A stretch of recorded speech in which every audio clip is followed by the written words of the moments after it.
Je m'appelle Jean Réveillon et je suis chanteur.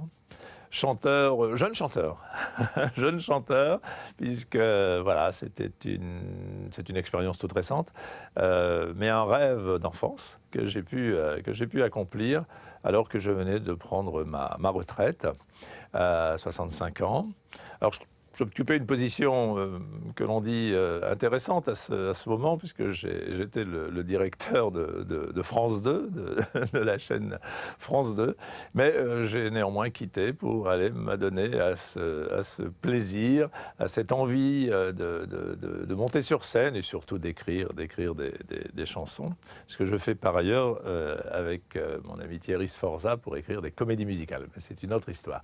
Le chanteur, c'est avec un ami d'enfance, Michel Pruvot, avec qui j'étais coureur cycliste lorsque nous avions 17 ans. Et puis lui est un accordéoniste célèbre dans ce milieu de l'accordéon. C'est même le plus célèbre de France maintenant. Mais ce jour-là, c'était à Montpellier pour un championnat de France. On s'est promis de chanter un jour ensemble parce que je l'enviais beaucoup, alors que la presse m'appelait déjà. Et on l'a fait, voilà, tout simplement. Alors certains se sont dit... il est bizarre quand même quitter la direction de France 2 pour monter sur les planches à cet âge. Bon, on l'a fait, puis c'est génial parce que la rencontre avec le public directement, alors qu'auparavant, moi, je n'étais pas sur le devant de la scène en télévision, j'étais derrière dans les bureaux directoriaux. C'est un bonheur immense, voilà, et ça correspond, et là je vais revenir peut-être sur le début de mon histoire, ça correspond à l'enfance, effectivement, l'enfance dans un village du Pas-de-Calais, dans un milieu très populaire, à la jonction des mines et des terres agricoles de l'Artois. Un père et une maman très attachés à un tout petit commerce tripartite. Papa répare les vélos, maman l'épicerie du coin. Et puis au milieu, il y a un bistrot, le café, où les cyclistes qui attendent la réparation de leur vélo viennent prendre un verre et discuter. Et là, il y a des gens de tous horizons, puisque les mines, c'est la grande... On est en début des années 50, hein, quand je suis né en 48, et c'est la floraison industrielle de la région du Nord. Et il y a des Polonais, il y a des Marocains, il y a des Italiens, etc. Et moi, je suis au milieu de ces gens qui triment fort. Mon grand-père, qui est parti malheureusement déjà, était mineur de fond. Mon père est réparateur les mains dans le cambouis jusqu'à 2 heures du matin parfois. Donc là, c'est ma première rencontre avec le travail. Hein. Mais tous ces gens qui font de la mine ou qui sont dans les champs, etc., ont besoin de se divertir. Et le week-end venu, c'est la fête dans nos villages. C'est les ducasses, comme l'on dit. Et puis, autour de ces ducasses, il y a des courses cyclistes très souvent. Une fanfare municipale qui défile. Et moi, je défile avec la fanfare parce que mon papa est le président de l'harmonie du village. Hein. Et puis, il organise aussi les courses cyclistes du coin. Il est marchand de vélo, on disait, mais il réparait plus qu'il ne vendait. Et je découvre tout ce monde, ce côté finalement divertissement, ce côté loisir, ce côté léger. Et je pense que ça me marque beaucoup parce que très profondément, ça m'installe dans cette idée, je vous disais, de chanter un jour. Voilà. Et je crois que j'ai eu beaucoup de chance en fait.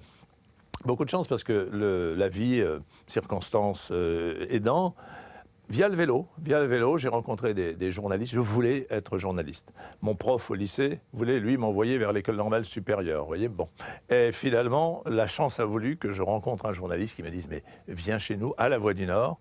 C'était un journaliste qui faisait des reportages sur le cyclisme. Et je venais de gagner une course. Et il me dit « Mais viens, tu vas être journaliste, viens chez nous, on va t'embaucher ». Et à 18 ans, je suis devenu journaliste. Et ça ne s'est jamais arrêté jusqu'à mes 65 ans. Et donc la chance a voulu que journaliste et très vite aussi dans le sport pour commencer. Évidemment dans le sport. Donc dans un côté très léger, très agréable finalement. Et la relation au travail qui commence là lorsque je suis embauché très vite à la Voix du Nord. Je suis d'abord pigiste pendant 2 ans et on m'embauche officiellement à 21 ans avec Jean-Marie Leblanc qui est l'ancien patron du Tour qui était aussi dans cette rédaction. Eh bien ce travail c'en était pas un finalement. C'était que du bonheur de faire ces métiers, de suivre les courses cyclistes, les matchs de foot, évidemment. Je rentrais à la rédaction. C'était une grosse rédaction, il y avait 50 journalistes, hein, La Voix du Nord, La Voix des Sports à l'époque. Il y avait aussi on ressent aussi que la vie en société n'est pas si simple dans un groupe de journalistes. Mais finalement, ça se terminait très souvent, même si on avait des petites bagarres par de bons moments. J'insiste là-dessus parce que je crois que tout ce qui va suivre, je l'ai toujours vécu du bon côté des choses. C'est-à-dire, j'ai un esprit, probablement c'est naturel, c'est inné chez moi, mais j'ai un esprit à écarter le négatif, à rester vraiment sur le positif et que j'ai pu transmettre après lorsqu'on m'a, et j'en étais parfois bien surpris, donner des responsabilités. C'est arrivé très, très rapidement. J'ai toujours tenté de rassembler les collaborateurs dans un esprit d'ouverture, dans un esprit de lien, d'harmonie, d'équilibre, etc. On n'y réussit pas toujours, bien évidemment. Mais encore une fois, j'ai effacé très vite les mauvais moments pour revenir dans la qualité de la relation humaine. La relation humaine m'a toujours paru essentielle. Alors, que m'est-il arrivé? Plein de choses. Et sans que je ne les recherche, contrairement à ce qu'on a pu penser parfois, mais jamais je n'ai recherché. D'abord, je me souviens de la première grosse émotion. Hein. C'est pas une responsabilité, c'est pas une direction. C'est le patron de La Voix du Nord qui me dit « Jean, vous allez partir couvrir le Tour de France ». Le petit coureur cycliste qui veut être journaliste et qui se retrouve d'un coup dans une voiture de La Voix du Nord avec mon vieux copain, le rubricard de cyclisme René Derwick, en charge de raconter à toute ma région les exploits des coureurs du Tour de France. C'était la période de Thévenet, par exemple, de Bernard Thévenet, de Merckx, de Thévenet, etc. C'était un choc énorme pour moi. Je me souviens, je suis sorti du bureau du patron et je suis allé marcher dans Lille, ça se passait à Lille, tout ça, pour respirer, tellement j'étais surpris, j'étais très jeune, hein, j'avais 23 ou 24 ans. Et le jour où ce même patron m'a appelé pour me dire « Jean, vous serez mon successeur » à la tête de la rédaction, j'avais 28 ans, même choc, totalement surpris. Et puis, bon, voilà, ne pas refuser. Alors ça, c'est important. Je me suis souvent rendu compte que je ne voulais pas déplaire à celui qui me proposait un nouveau job, même si ça me paraissait énorme. Avec cette petite phrase, de toute façon, la fonction créera l'organe. Hein, et j'y suis allé. Où me suis-je retrouvé? Bon, je me suis retrouvé patron de la Voix des Sports de La Voix du Nord. Je me suis ensuite retrouvé directeur du développement de La Voix du Nord, créé le groupe Voix du Nord avec l'aide d'un ami professeur qui est venu m'expliquer la gestion, les entreprises, professeur de l'université, mais qui a été embauché par La Voix du Nord à mes côtés pour cela. Et le groupe Voix du Nord est devenu ce qu'il est maintenant. Enfin, il a encore grandi depuis. Et puis un jour, alors au passage, quelques petites touches vers la télévision, parce que le développement, c'est par exemple chez nous qu'a surgi l'idée pour la première fois de proposer aux chaînes nationales des sujets venus des régions. Et je me souviens être allé avec un ami que j'avais embauché pour cela, Jean-Michel Laubry, vers TF1, qui a accepté. Et c'était la première fois que des sujets régionaux partaient pour les grands journaux nationaux. C'est l'une des clés du succès de Jean-Pierre Pernaut, puisqu'après, ça s'est multiplié. Et j'avais mis un pied côté télévision de cette façon, en créant une unité audiovisuelle à La Voix du Nord dans ce but. Et un jour, on est venu me dire, mais nous avons besoin d'un jeune dirigeant à France 3 pour diriger la région Nord-Pas-de-Calais-Picardie. C'était déjà Nord-Pas-de-Calais-Picardie à l'époque. Et on a pensé à vous. C'était Philippe Guillaume, le président de France Télévisions de l'époque, avec Dominique Alduy à la direction de France 3, qui m'ont proposé cette tâche. J'avais 40 ans. J'ai décidé de basculer, parce qu'évidemment, la télé m'intéressait, la télé dans toute son magnifique floraison, évolution de l'époque. J'ai basculé. Et là, ça s'est enchaîné. 2 ans plus tard, Hervé Bourges m'a fait monter à Paris pour créer le service des sports, qui est toujours aujourd'hui ce service des sports de France Télévisions, avec le principe de rapprocher les équipes de la 2, de la 3, maintenant la 4, la 5, etc. Et voilà, j'ai fait ce boulot pendant 7-8 ans. Hein, un passage extraordinaire de vie, parce que c'était le début de France Télévisions. On crée France Télévisions autour du sport et le sport est d'ailleurs, au départ, le seul élément qui ait continué à vivre jusqu'aujourd'hui. Depuis, c'est passé d'autres choses. Mais d'autres tentatives pour les antennes et pour la rédaction commune avaient échoué à l'époque, mais le sport a tenu. Et c'était une très belle idée. Et là, j'ai vécu des choses formidables, les contrats, la bagarre des contrats avec TF1 qui voulaient prendre le Tour de France, etc. Et ensuite, donc, c'est 8 ans plus tard que Xavier Guyot-Beauchamp, notre président, m'a dit « Écoutez, Jean, le sport, c'est bien. Tout s'est bien passé. » C'est juste après la Coupe du Monde en France que la France venait de gagner. Et France Télévisions avait diffusé 36 matchs.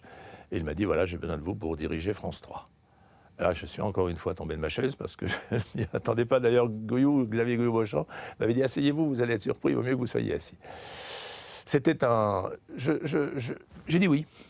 Mais bien sûr, j'ai dit oui et je me suis lancé dans cette aventure. Mais j'ai mesuré très vite la puissance que représentait la puissance et la responsabilité que représentait de diriger une chaîne publique de cette nature, notamment en recevant des lettres de félicitations, il n'y avait pas encore de mail, de tous les partis constitués du pays, je vais dire, dans toute nature. Et là, je me suis dit, bon sang, c'est une lourde tâche.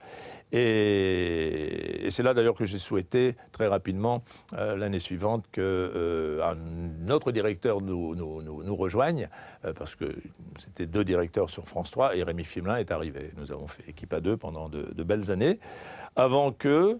Autre aventure, je ne sois amené à partir sur Genève pour diriger l'Union européenne de radio-télévision, c'est-à-dire l'Eurovision, l'UER, qui est cet organisme qui traite tous les sujets communs aux chaînes de télévision en Europe, les chaînes publiques en général.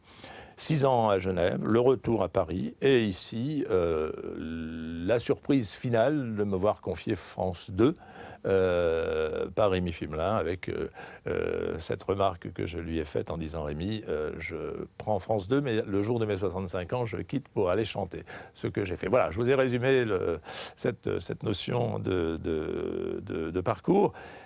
Le travail a toujours été un bonheur pour moi au milieu de tout cela. Même dans les moments difficiles qu'ont pu m'offrir ces postes, ces fonctions, parce que ce n'est pas toujours simple, évidemment, de gérer les relations entre les uns et les autres. Je crois qu'on a toujours trouvé, avec l'aide très importante, avec l'aide des compagnons proches, de ceux que l'on a posés dans les fonctions essentielles autour de soi. Et là, je vais préciser d'emblée quelque chose. Le principe de déléguer a toujours été très présent dans mon esprit. Mais je me suis toujours aussi appuyé sur ceux qui étaient considérés comme les meilleurs. C'est-à-dire, je suis toujours arrivé seul dans mes postes. Je n'ai jamais amené quiconque à mes côtés, un précédent directeur, adjoint, etc. Non, je suis toujours arrivé seul. Et j'ai fait le point avec ceux qui étaient autour des tables, et puis je me suis fait à la vie, je me suis renseigné aussi, etc., sur la nature des uns et des autres, leur capacité à faire telle ou telle chose, et j'ai toujours choisi les meilleurs. C'est-à-dire des gens qui étaient bien meilleurs que moi, c'était évident, chacun dans son univers. Et mon job, ça a été de les mettre ensemble. Le management, c'était de les faire se comprendre, de les faire travailler, d'avoir évidemment un objectif commun. Alors les objectifs sont différents selon les chaînes, selon le moment. Et puis de gérer les conflits sans trop d'intervention immédiate. C'est-à-dire, je suis de ceux qui, lorsque les conflits naissent, les laissent un peu se développer s'ils ne sont pas trop graves. Je dirais un mot ici ou là, mais je ne vais pas toujours immédiatement vouloir trouver la solution, parce que la solution vient souvent d'elle-même, les gens en revenant à sagesse, même après s'être parfois bien chamaillés. Et puis quand il le fallait, à ce moment-là, il fallait décider, parfois trancher, parce que c'était difficile. Donc il y a eu des grands moments de bonheur, vous savez, quand on se rend compte que la chaîne commerciale d'en face veut absolument, sur ordre du grand patron, M. Bouygues, prendre le Tour de France et en y mettant tous les moyens, et que par un jeu de conviction, de présentation de l'apport que le service public fera à un événement comme celui-là, on réussit à le garder, évidemment en alignant quelques sous nécessaires, bien entendu. C'est un bonheur immense, parce que depuis, vous voyez bien, c'était les années 92 que ce combat s'est mené. Le Tour de France est toujours resté sur France Télévisions, parce que les organisateurs, parce que les cyclistes eux-mêmes en sont ravis de la couverture que l'on a fait. Et je ne suis pas sûr que c'était la même chose s'il était parti dans les chaînes commerciales. Donc ça, par exemple, c'est un bonheur. Mais il y en a eu beaucoup d'autres. Beaucoup d'autres aussi dans la réussite de nouvelles émissions que l'on peut mettre à l'antenne et qui sont discutées quelquefois en interne et où il faut trancher. Je me souviens d'arbitrages que j'avais dû rendre à l'époque où Patrick de Carolis proposait le tout nouveau Racine, des Racines et des ailes.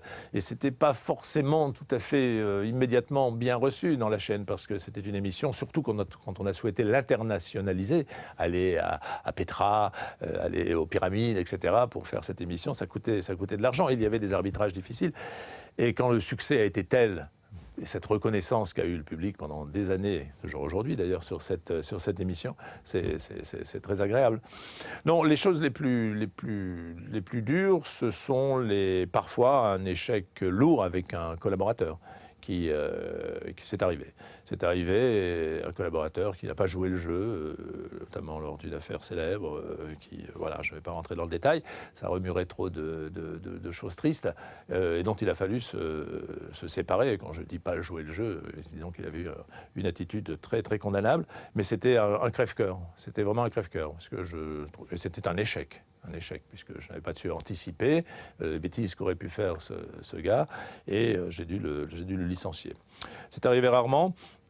J'ai toujours tenté d'avoir, alors dans ces postes de direction, il y a aussi la pression, la conduite des affaires sociales, hein, qui étaient plus souvent du fait, en l'occurrence quand j'étais sur France 3, qui est une chaîne difficile de Rémi Fivelin, qui était le directeur général, mais que j'assistais, j'étais son directeur délégué, j'étais à ses côtés.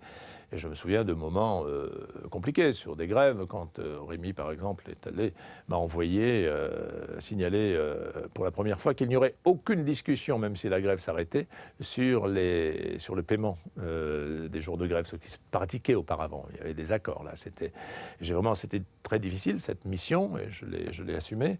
Ou d'autres fois où il a fallu protéger la régie finale de la chaîne face à une invasion voulue, etc., et qui était insupportable ce soir-là. C'était des moments très puissants, très durs, et dont j'ai gardé un fort souvenir, tout en sachant que j'ai toujours considéré les syndicats à France Télévisions comme ailleurs, comme absolument nécessaire à la marche des entreprises. Et les débats, les discussions avec les syndicats, j'ai toujours tenté, quand j'y étais mêlé, je n'étais pas toujours en première ligne, mais encore une fois ça m'arrivait, j'ai toujours tenté de les mener avec humanité. Je crois que ce mot humanité est essentiel dans la conduite des affaires. Et c'est compliqué parce que c'est compliqué vis-à-vis des collaborateurs, c'est compliqué parfois vis-à-vis du public. Lorsqu'il faut arrêter, par exemple, une émission qui plaît, parce qu'une émission par nature plaît à un public donné. Et si elle ne trouve plus sa place, à la fois son financement et son audience, c'est parfois difficile. Regardez ce qui se passe aujourd'hui avec Julia Lepers, même si l'émission, elle, est maintenue, les gens, on a en face de soi un public qui est très vite choqué par l'absence de cette émission. Mais bon, c'est la vie aussi des chaînes de se renouveler et de maintenir aussi les programmes d'une manière ou d'une autre, et même dans la modernité des techniques qui le permettent maintenant. Je vous disais que le travail ne m'a jamais... Je n'ai jamais eu l'impression d'aller travailler, en fait, pendant toutes ces années. Les sujets étaient tellement passionnants, travailler au sens lourd du terme, aller au boulot. Et bien sûr que quelquefois, le matin, je savais que ce serait dur. Et là, il y avait toujours deux choses qui m'animaient, quand vraiment la journée s'annonçait très difficile. C'était je me disais, bon, ce ne sera jamais, alors le cycliste renaissait, là, ce ne sera jamais aussi difficile que monter le Ventoux. Hein. Mon Ventoux, j'ai monté assez souvent et où j'ai bien souffert. Et de toute façon, il y aura un lendemain, les choses se passeront et on finira par se comprendre. Alors, il y a dans ces métiers, évidemment, des relations qui sont parfois compliquées. Relations avec les producteurs. Vous savez, c'est compliqué parce qu'il y a sur Paris des centaines de producteurs et les chaînes, ou une chaîne en tout cas, puisque je n'avais qu'une chaîne à traiter à la fois, si je puis dire, ne peut pas s'étendre et satisfaire tout le monde. Or, le service public est annoncé comme étant là pour faire travailler aussi la création, etc. C'est très important d'ailleurs de continuer à le faire. Mais bon, voilà, cette relation au producteur fait que quand vous êtes directeur des programmes d'une chaîne, vous êtes pendant quelques mois le héros de la place, hein, vous êtes fêté, tout le monde vous accueille, formidable, etc. Et puis très vite, on sent que les trottoirs deviennent un petit peu glissants, si vous marchez en ville, etc., parce que vous avez refusé plus que vous n'avez accepté, évidemment, et ô combien.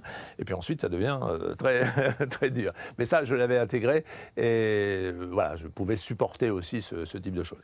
La relation, alors, des tas de choses qui se produisent, mais par exemple la relation politique, voilà, dans ces métiers de service public. Alors, c'est quelque chose dont je me suis très vite défié. Je dois dire, j'ai eu la chance de ne faire que 2 ans dans la région, directeur régional. C'est un boulot très difficile d'être directeur régional.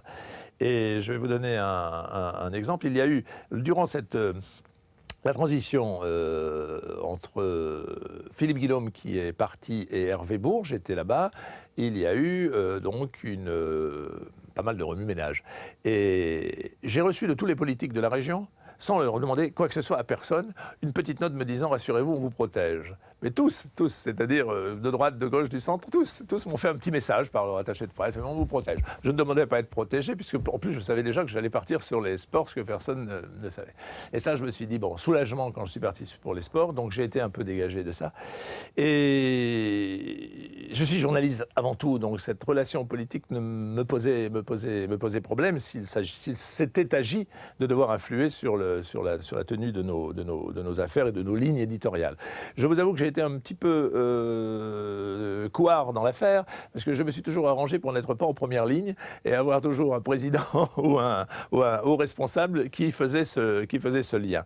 Et le plus beau poste que j'ai pu occuper de ce fait, c'était celui de Genève. Parce qu'à Genève, curieusement, l'Union européenne de radio-télévision, qui n'a rien à voir avec l'Union européenne traditionnelle, si ce n'est que c'est nous, donc j'avais cette mission, qui allait voir à l'époque, c'était M. Barroso, pour lui dire « Je vous en prie, prenez des mesures pour protéger les services publics, parce qu'ils sont essentiels à la vie des sociétés. » Et Barroso, qui était un libéral, m'avait répondu « Je l'ai fait au Portugal, je continuerai à le faire auprès de vous, auprès de vos mandants, et mes mandants n'étant que les directeurs de chaîne, pas du tout les politiques. » Vous voyez, ça se passait dans ce sens-là. Donc c'était un poste d'une liberté fantastique, et avec lequel que j'ai beaucoup apprécié. Voilà. Et bon, donc la télé, j'évoquais la télé publique qui est essentielle, et nous l'avons, et c'est toujours le cas aujourd'hui, beaucoup défendue auprès des institutions, etc.